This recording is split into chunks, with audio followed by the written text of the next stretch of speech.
So I'll get us going. Good night, everyone. My name is Carl Granrath. I'm the hearing examiner this evening. Purpose of this hearing is to allow me to receive evidence and testimony on the matters that are pending. After tonight's hearing and the record's closed, I'll make a recommendation to the county commissioners. I do not make the final decision. I'll be submitting my recommendation to staff within 2 weeks from tonight's hearing, and then the application will be scheduled for deliberations before the county commissioners. So if you wish to give testimony, I see we've got one person signed up. I believe that's the applicant. If anyone else comes in, I'll deal with them if they decide to show up. Otherwise, I'll kind of skip through some of my longer preamble, but I'll just note we're going to start with the staff presentation, giving an overview of the project. I'll probably be asking a few questions. Then the applicant will have an opportunity to give their own presentation, up to 30 minutes. Public testimony is 5 minutes apiece, and if there is any, the applicant has an opportunity for rebuttal, answering questions, etc. I think that's about it. I'll get us going. So without further ado, for the county, Mr. McGeorge. Can you hear me okay? Yeah, point it up a little bit, or? Is that registering?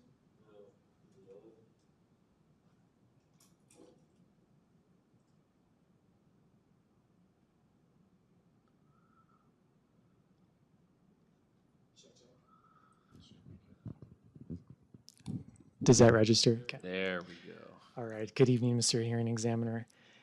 We have variance 25-0002, property owners Jamie and Taylor Varley. This is a request to demolish and construct a new house that is requesting a variance to the side yard setbacks. In the aerial vicinity map, we see that it is a lakefront lot in a subdivision off of Lake Coeur d'Alene, south of the city of Coeur d'Alene, and is within the bounds of the reservation of the Coeur d'Alene tribe. The request is threefold. One is a request for a 5-foot variance to the 10-foot side yard setback, establishing a 5-foot setback on the northerly side of the dwelling.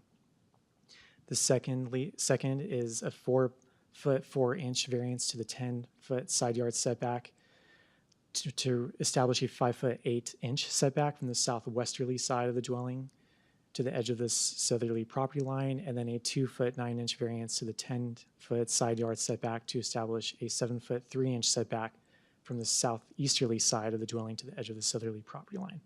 That was a mouthful, but we'll see that visually. This is the site plan.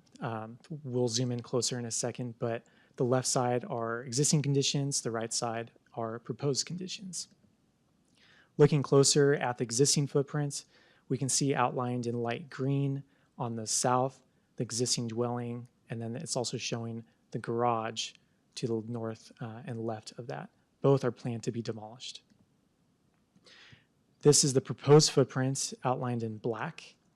You can see a dwelling, and the garage will be demolished and instead built connected to the main dwelling. Putting in perspective the zone that we're dealing with, it's restricted residential, and the setbacks per code, we are only dealing with side yard setbacks for this proposal, which currently require 10-foot setback. I should also note that the existing dwelling here currently is non-conforming in that it encroaches 3 feet into the 10-foot side yard setback, so it's 7 foot. On one side. On right? one side, correct. It was built, I believe, in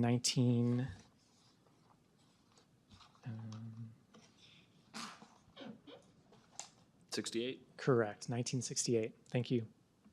So the first request, 5-foot setback from the 10-foot side yard setback on the north side. We can see shaded in red.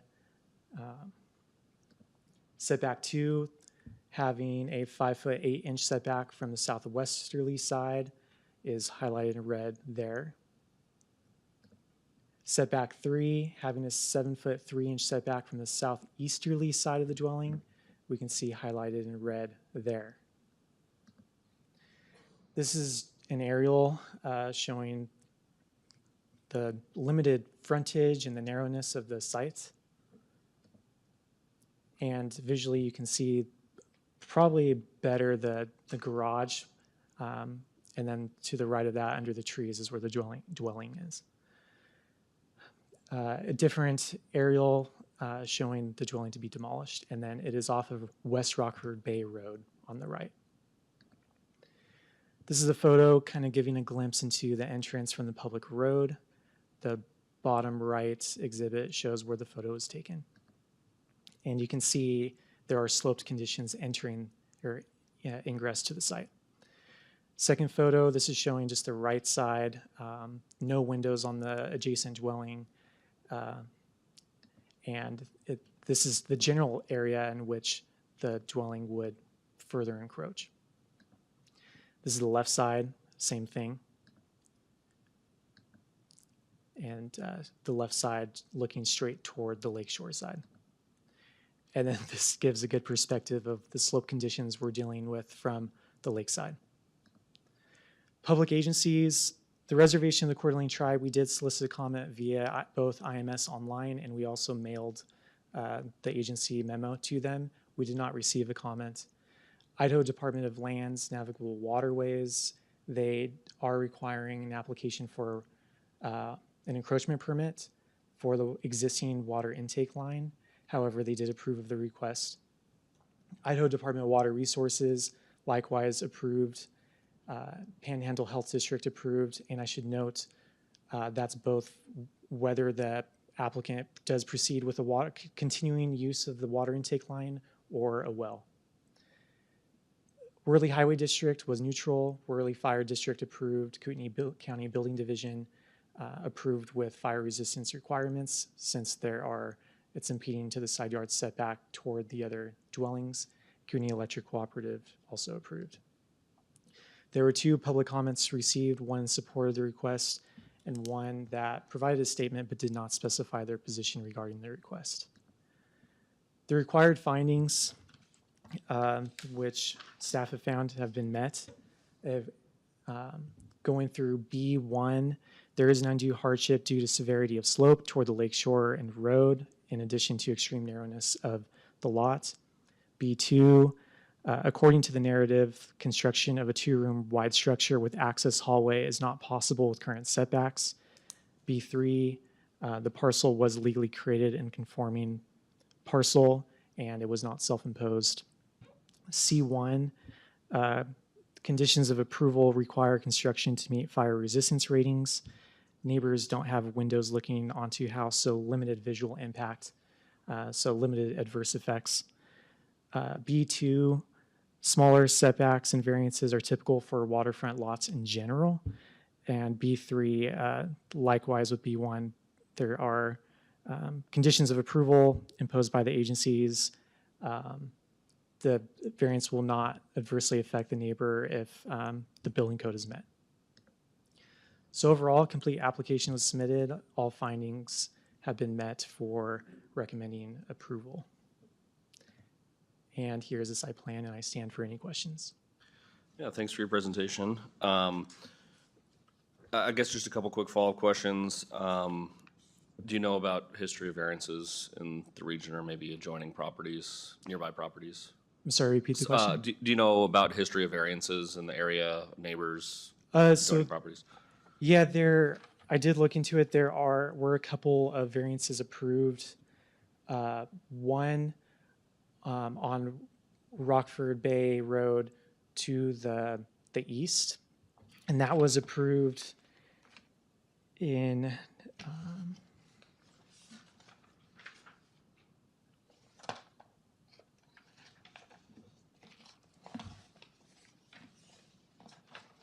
that was approved in 1974, and that was for a 3-foot side setback.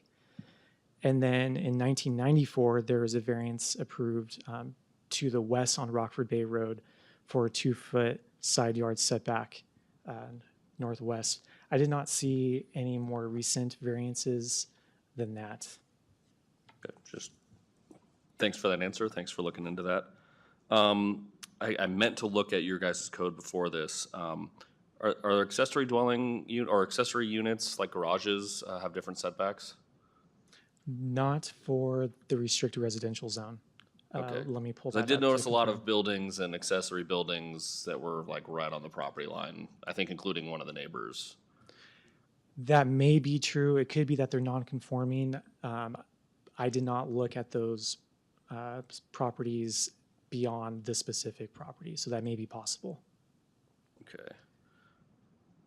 And then just kind of getting into the nitty gritty, since we're here, Yeah. if you can pull up the picture of the north, pictures to the north of the north property. Because I was looking at the pictures in the file and trying to figure out where the property line was there, because there's a utility pole. I think it's the electric meter or Okay. Which on the photo? other side of the house. Okay. Yeah, so I had seen it was difficult to tell from the pictures that were submitted, but that the property line was behind the utility pole. So the utility pole, and maybe you can answer some of this too when you come up, Mr. Varley. But at least in the pictures in the application, it looked like the property line was pretty far to the north or to the left in this picture. And it looks like the structure is very, very, very close to that property line, if that was an accurate depiction of the property line. Do you know anything more about that, or how close this house sits to the property line? For this review, it was dependent on the site plan provided by Camden Homes. Whether this was off of surveyed information, I cannot confirm, but I'll defer to the property owner for That's that. okay. Just curious. So if you knew, that would be great.